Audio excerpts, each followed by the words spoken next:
Hola, mi nombre es Jessica Fuentes y el nombre de mi compañera es Gabriela Bonillas. Somos estudiantes de la licenciatura en Psicología.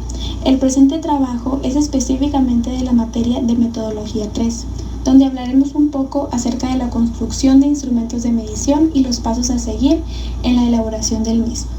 Pero primeramente nos gustaría dar una breve definición de lo que es un instrumento de medición. Herrera dijo en 1998 que un instrumento de medida es una técnica o conjunto de técnicas que permitirán una asignación numérica que cuantifique las manifestaciones de un constructo que es medible solo de manera indirecta. Los instrumentos de investigación son herramientas operativas que permiten la recolección de los datos. Para la construcción de un test es importante llevar a cabo distintos pasos que les mencionaremos a continuación. El número 1 es el marco general. Este habla de que todo proceso de construcción de un instrumento comienza por una explicación detallada y precisa de cuáles son las razones que motivan su desarrollo. Un instrumento no se construye solamente porque sí, hay que justificarlo adecuadamente.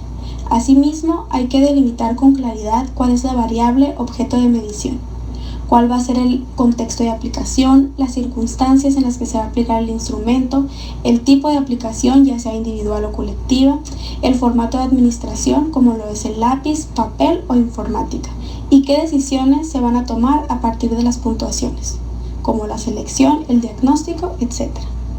El número 2 es definición de la variable medida. El objetivo esencial de esta segunda fase es la definición operativa, semántica y sintáctica de la variable medida. Muñiz en 2004 menciona que la variable evaluada debe definirse en términos operativos para que pueda ser medida de forma empírica. En este sentido tan interesante puede ser definir cuidadosamente lo que es como lo que no es. La facilidad o dificultad de la definición operativa depende en cierta medida de la naturaleza de la variable objeto de medición. El número 3 son las especificaciones.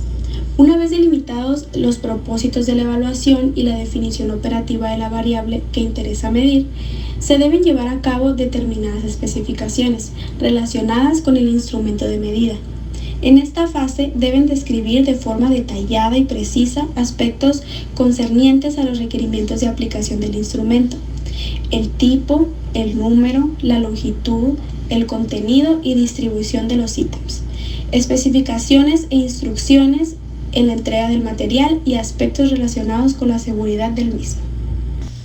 El número 4 es la construcción de los ítems. La construcción de los ítems constituye una de las etapas más cruciales dentro del proceso de elaboración del test.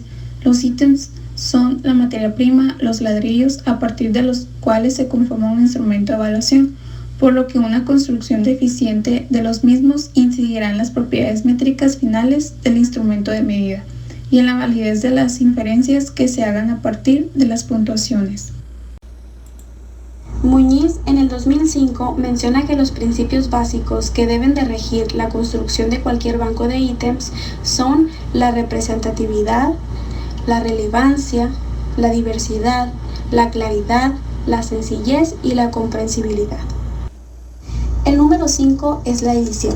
En esta fase se compone y se imprime la primera versión del test, además de construir la base de datos con las claves de corrección. Este paso ha sido con frecuencia injustamente infraestimado, ya que es esencial, pues el continente bien podría echar a perder el contenido. Unos buenos ítems pobremente editados dan como resultado un mal test, así como también podemos haber construido un buen banco de ítems que de nada servirá si luego presentan de forma desorganizada, con errores tipográficos o en un cuadernillo defectuoso. El número 6 es el estudio piloto. La finalidad de cualquier estudio piloto es examinar el funcionamiento general del instrumento de medida en una muestra de participantes con características semejantes a la población objeto de interés.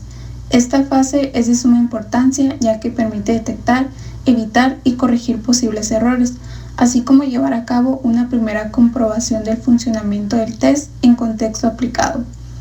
El número 7 es la selección de otros instrumentos de medida.